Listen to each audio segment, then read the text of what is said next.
December, Dhaka ছাড়ার দিন। চলে যাচ্ছি আজ চিরচেনা এই নিত্যদিনের এলাকা ছেড়ে সুদূর বিদেশে। সময়গুলো যেন চোখের নিমিষেই চলে গেল।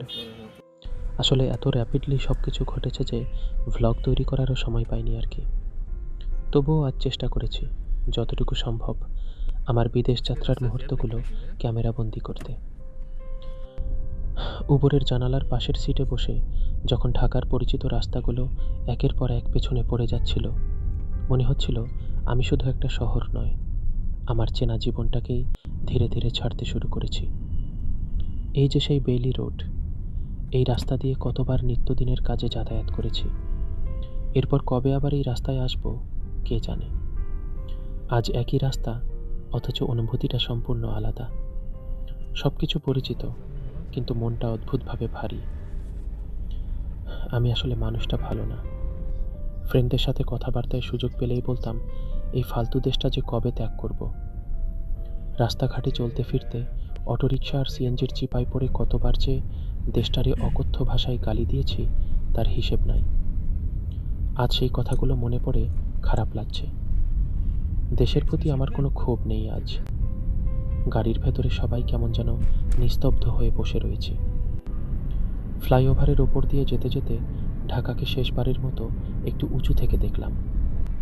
নিচে ছুটে চলা গাড়ি, আলো, যানজট আর কোলাহল, এই শহরের চিরচেনা দৃশ্যগুলো তখন হঠাৎ করেই খুব আপন মনে হলো।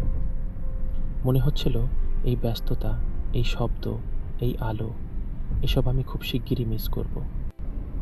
তখনই বুঝে গিয়েছিলাম বিদায়টা শুধু জায়গার না, অভ্যাসেরও। এয়ারপোর্টে ঢোকার আগে আম্মু আর ছোট ভাইকে বিদায় দিলাম। কথা খুব বেশি হলো না, কিন্তু চোখে অনেক কিছু জমেছিল। আম্মু শুধু বলল, ভালো থাকিও। আমি বলেছিলাম, ইনশাল্লাহ, তুমি চিন্তা করো না। ওই দুইটা শব্দই তখন আমার ভেতরে অদ্ভুত এক শক্তি ঢেলে দিয়েছিল, যেন অজানার পথে হাঁটার সাহস। লাগেজ, পাসপোর্ট আর মনে জমে থাকা হাজারো অনুভূতি নিয়ে ঢাকার এয়ারপোর্টে দাঁড়িয়েছিলাম। এই জায়গা থেকে প্রতিদিন কত মানুষ যায়, কিন্তু সবার গল্প তো একরকম হয় না। আমি যাচ্ছিলাম অনেক দূরে, ইংল্যান্ডের ম্যানচেস্টারে। নতুন দেশ, নতুন জীবন, আর এমন এক ভবিষ্যৎ যার রূপরেখা তখনও পরিষ্কার নয়। যদিও ডোমেস্টিক ফ্লাইটে আগে চড়েছি, তবে এটা আমার লাইফের প্রথমবার ইন্টারন্যাশনাল ফ্লাইট। সেই অচেনা ভয় আর উত্তেজনার মাঝে মিট অ্যান্ড গ্রিট সার্ভিসটা ছিল প্রথম ভরসা। ইমিগ্রেশন থেকে বোর্ডিং পাস, সব কিছু সহজ আর দ্রুত হয়ে গেল। আমার প্রথম ফ্লাইট ছিল ঢাকা টু দুবাই, তাই এখানে অনেক বাংলাদেশি দুবাই প্রবাসী যাত্রী ছিল। ইমিগ্রেশন শেষ হওয়ার পর হঠাৎ মনে হলো এবার আর পেছনে ফেরার কোনো রাস্তা নেই, এখানেই ওয়েট করতে হবে। এরপর কিছুক্ষণ ওয়েটিং লাউঞ্জে বসে থাকলাম। ডিউটি ফ্রি সবগুলোই ঘোরাঘুরি করলাম। এখানে অ্যালকোহল থেকে শুরু করে নানা রকম বিদেশি প্রোডাক্ট ট্যাক্স ছাড়াই কেনা যায়। হালকা নাস্তা করলাম, কিন্তু মনটা তখনও ঢাকাতেই রয়ে গিয়েছিল, চেনা মানুষ, চেনা শব্দে। ঠিক সময়ই বোর্ডিং কল এলো।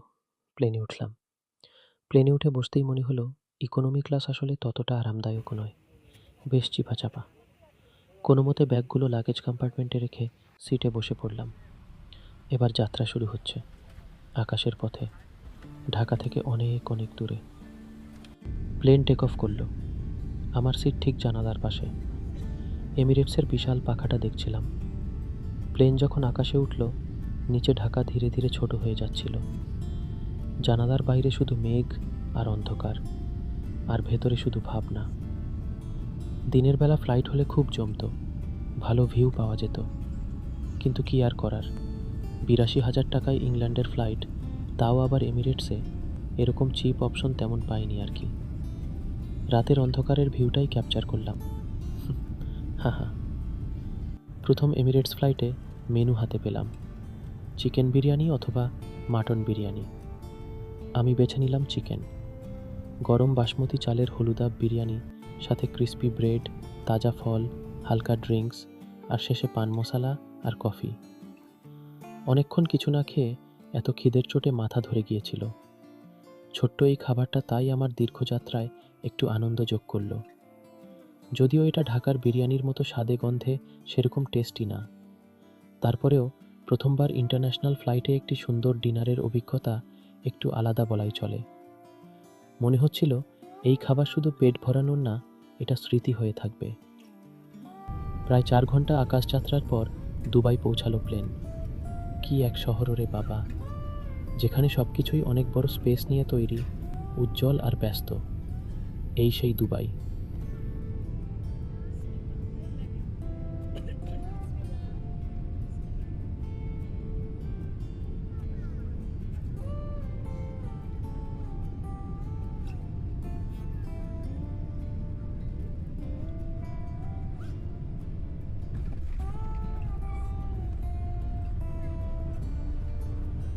মনে হচ্ছিল আমি যেন দুই দুনিয়ার মাঝখানে দাঁড়িয়ে আছি। এই লেওভারটায় প্রায় 4 ঘন্টার মতো ব্রেক পেলাম। ঢাকার এয়ারপোর্টে তো মিট অ্যান্ড গ্রিট হেল্প করছিল, কিন্তু এখানে একাই আমাকে সব কিছু ফিগার আউট করতে হবে। প্লেন থামতেই সব লাগেজ গাট্টি বোচকা নিয়ে একাই শ্যাটল বাসের দিকে গেলাম। বাসে সিট ছিল না, দাঁড়িয়েই গিয়েছি। এই হলো সেই দুবাই এয়ারপোর্ট। এখন এখান থেকে নাকি শ্যাটল ট্রেনে করে আরেকটা টার্মিনালে যেতে হবে। আসলে একা আসলে চেকিংয়ে অনেক প্যারা খাইতে হয়। যেমন আমার টাইট করে বোঝাই করা ল্যাপটপ ব্যাগটি বারবার খুলে ল্যাপটপ, আইপ্যাড এসব বের করে ট্রেতে রাখা, এর সাথে জুতা, বেল্ট, ঘড়ি, ওয়ালেট খুলে ট্রেতে রাখা। অবশ্য ইন্টারন্যাশনাল ফ্লাইটে এটাই নিয়ম আর কি। দুবাই এয়ারপোর্টটা যে এতটা বিশাল তা বলে বোঝানো যাবে না। আমি তো রীতিমতো হারিয়েই গেছিলাম। পরে ওখানকার স্টাফদের জিজ্ঞেস করে তারা ফ্লাইট নম্বর চেক করে আমাকে গেট দেখিয়ে দেয়। আশেপাশে অনেক অনেক ডিউটি ফ্রি শপ ও অনেক ডেকোরেটিভ আর ঝলমলে পরিবেশ, মাল্টিকালচারাল লোকজনের সমাহার। সত্যি বলতে এই দুবাই এয়ারপোর্ট আমাকে ম্যানচেস্টার এয়ারপোর্টের চাইতেও বেশি মুগ্ধ করেছে। এরপর সময় মতো দ্বিতীয় ফ্লাইট এলো। এই এমিরেটস বিমানটা আরও সুন্দর। তো লেওভার শেষে আবার বসলাম পরের যে ফ্লাইটটা সেটাতে। এই ফ্লাইটের অবস্থা আগেরটা যেতে কিছুটা বেটার মনে হচ্ছে। তো এটা মেবি কমপক্ষে 8 ঘন্টার জার্নি। ইন্টেরিয়রে গোলাপি একটা আভা আর অনেক অনেক ওয়েল ডেকোরেটেড আগেরটার চাইতে।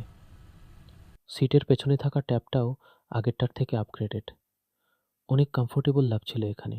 দ্বিতীয় ফ্লাইটে শরীর বেশ ক্লান্ত ছিল, একাই অনেকগুলো লাগেজ টানছি। চোখ বন্ধ করতেই হালকা ঘুম এলো। ঘুম আর স্বপ্ন যেন একসাথে চলছিল। হঠাৎ কানে ব্যথায় ঘুম ভেঙে গেল। সিট বেল্ট পরার অ্যানাউন্সমেন্ট পেলাম। প্লেনে আবার খাবার এলো, এবার ব্রেকফাস্ট টাইপের কিছু একটা। কন্টিনেন্টাল স্টাইলে এগ অমলেট, কোনো মরিচ পেঁয়াজ নাই। একটা ক্রুয়াসা, আমাদের মিষ্টি প্যাটিসের মতো একটা বেকারি আইটেম, ছোট্ট একটা ডার্ক চকলেটের টুকরা আর তাজা ফলের স্লাইস। ওই সময় কেন জানি খাবার রুচিই ছিল না। মোশন সিকনেসের কারণে মেবি, তাই শুধু ফলের স্লাইসগুলো খেলাম। অনেক মজার ছিল এটা। আর ক্রুয়াসা, চকলেট, বিস্কুট আর ওট সিরিয়াল বার টাইপ কিছু একটা দিয়েছিল।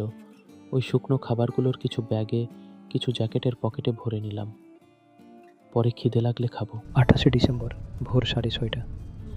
শেষমেশ 8 ঘন্টার জার্নি শেষে ম্যানচেস্টার এয়ারপোর্টে ল্যান্ড করলাম।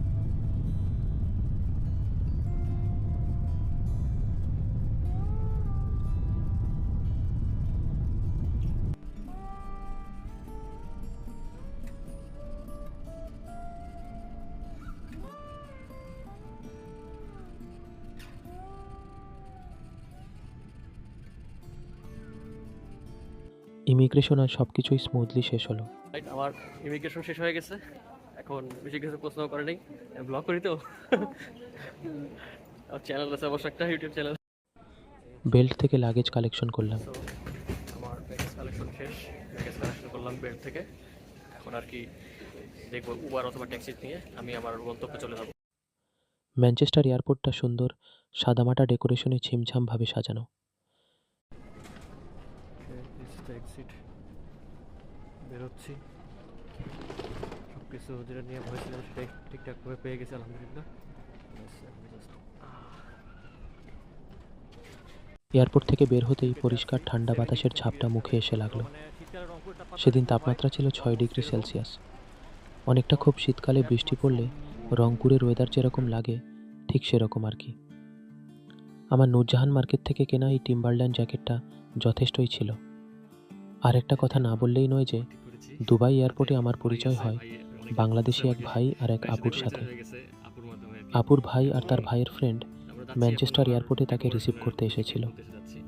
আর ইন্টারেস্টিং বিষয় এই যে ওনার ভাইয়ের ফ্রেন্ড সালমান ভাই আমার ইউনিভার্সিটিতেই পড়াশোনা করেন। ভাই আমাকে একদম এয়ারপোর্ট থেকে রিসিভ করে উবারে করে আমার এয়ারবিএনবি অ্যাকোমোডেশন পর্যন্ত পৌঁছে দিয়েছে। তার এই উপকারের কথা আমি সবসময় মনে রাখব। এই ঠান্ডা বাতাসটা ছিল এক নতুন জীবনের স্পর্শ। চারপাশ অপরিচিত, তবুও ভেতরে একটা অদ্ভুত শান্তি কাজ করছিল। মনে হচ্ছিল হ্যাঁ, আমি সত্যিই এসে গেছি। ঢাকা থেকে ম্যানচেস্টার, এই যাত্রাটা শুধু দেশ বদলানোর গল্প নয়, এটা ছিল আমার এক সাহসী পদক্ষেপ নেওয়ার গল্প, নিজের উপর বিশ্বাস রাখার গল্প, আর নতুন করে শুরু করার গল্প। এই তো আমার যাত্রা শুরু। বাকি গল্পগুলো ধীরে ধীরে সময়ের সাথে সাথে নিজে থেকেই সামনে আসবে আশা করি। আল্লাহ সুস্থ রাখলে ধীরে ধীরে তুলে ধরব নতুন দেশের নতুন মুহূর্তগুলো। সে পর্যন্ত সঙ্গেই থাকুন। আল্লাহ হাফেজ।